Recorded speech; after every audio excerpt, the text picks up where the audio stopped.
വിജയ് സേതുപതിയുടെ 50ാമത്തെ പടമായിട്ടുള്ള മഹാരാജ കണ്ടു. ഒറ്റ വാക്ക് പറയുകയാണെങ്കിൽ കിടിലം പടം. പൈസ വസൂൽ പടമായിരുന്നു ഇത്. ഈ ഒരു പടം തിയേറ്ററിൽ പോയിട്ട് കാണുന്ന സമയത്ത് ഞാൻ വിചാരിച്ചത് ഈ ഒരു പടം ഒരു ഗാങ്സ്റ്റർ പടമായിരിക്കും എന്നായിരുന്നു. കാരണം ഇതിൻ്റെ 2-3 സ്റ്റിൽസ് മാത്രമേ ഞാൻ കണ്ടിട്ടുണ്ടായിരുന്നുള്ളൂ. പിന്നെ 2-3 യൂട്യൂബേഴ്സിൻ്റെ ഒപ്പീനിയനൊക്കെ കണ്ടിട്ടാണ് ഈ ഒരു പടം കാണാൻ വേണ്ടി പോയത്. അപ്പോൾ ഈ ഒരു പടം തിയേറ്ററിൽ പോയിട്ട് കണ്ട സമയത്ത് എനിക്ക് വേറെ തന്നെ ഒരു ജോണറാണ് ഈ ഒരു പടം സമ്മാനിച്ചത്. അതുമാത്രമല്ല, ഞാൻ എക്സ്പെക്റ്റ് ചെയ്തതിനേക്കാളും 2-3 ഇരട്ടി എക്സ്പീരിയൻസ് ഈ ഒരു പടം എനിക്ക് സമ്മാനിച്ചു. ഞാൻ അതിൽ വളരെയധികം ഹാപ്പിയാണ്. ഈ ഒരു പടത്തിൻ്റെ മെയിൻ തീം എന്ന് പറയുന്നത് ഒരു ക്രൈമാണ്. ആ ഒരു ക്രൈം നടക്കുന്നതിൻ്റെ കാരണം എന്താണ് അതറിയാൻ വേണ്ടിയിട്ട് വിജയ് സേതുപതി രംഗത്തേക്ക് വരുന്നു. അതാണ് ഈ ഒരു പടത്തിൻ്റെ മെയിൻ തീം.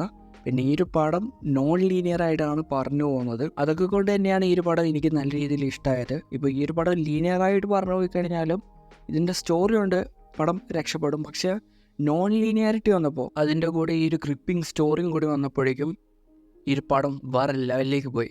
എനിക്ക് നല്ല രീതിയിൽ വർക്ക് ആവും ചെയ്തു. ഈ ഒരു പടത്തിൻ്റെ ക്രെഡിറ്റ് ഡയറക്ടറും സ്ക്രിപ്റ്റ് റൈറ്ററായിട്ടുള്ള നിതിൻ സ്വാമിനാഥനും അതുകൂടാതെ തന്നെ ഇതിൻ്റെ എഡിറ്ററായിട്ടുള്ള ഫിലോമിൻ രാജിനും കൂടിയാണ്.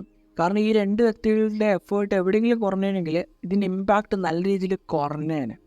അപ്പോൾ നല്ല രീതിയിലുള്ള എഫേർട്ടും കാര്യങ്ങളും ഇട്ടതുകൊണ്ടാണ് ഈ ഒരു പടം എല്ലാ ഭാഗത്തും നല്ല രീതിയിൽ വർക്കായത്. എവിടെ ഒരു ലാഗോ കാര്യങ്ങളോ എനിക്ക് ഫീൽ ചെയ്തിട്ടില്ല. നല്ല രീതിയിൽ ഈ ഒരു പടം എനിക്ക് വർക്കായതിൻ്റെ മെയിൻ റീസൺ ഈ 2 വ്യക്തികളും നല്ല രീതിയിൽ പണിയെടുത്തതുകൊണ്ടാണ്. പിന്നെ ഈ ഒരു പടത്തിൻ്റെ മ്യൂസിക് ഡയറക്ടർ എന്ന് പറയുന്നത് അജനീഷ് ലോക്നാഥ് എന്ന് പറയുന്ന വ്യക്തിയാണ്. അദ്ദേഹത്തിൻ്റെ ബാക്ക്ഗ്രൗണ്ട് സ്കോറൊക്കെ നല്ല രീതിയിൽ എനിക്ക് ഇഷ്ടപ്പെട്ടിട്ടുണ്ട്. പിന്നെ ഈ ഒരു പടത്തിൽ വിജയ് സേതുപതിയുടെ കൂടെ മമത മോഹൻദാസ് ഉണ്ട്, അനുരാഗ് കശ്യപ് ഉണ്ട്, അഭിരാമി ഉണ്ട്, ഭാരതി രാജയുണ്ട്, അതേപോലെ തന്നെ ദിവ്യ ഭാരതി തുടങ്ങിയ കുറേ ആക്ടേഴ്സ് ഈ ഒരു പടത്തിലുണ്ട്.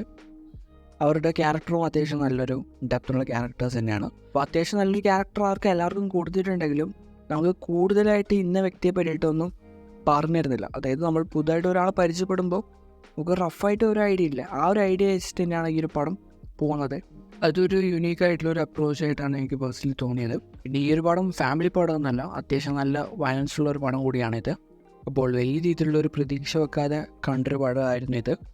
എനിക്ക് ഈ ഒരു പടം നല്ല രീതിയിൽ വർക്കായി.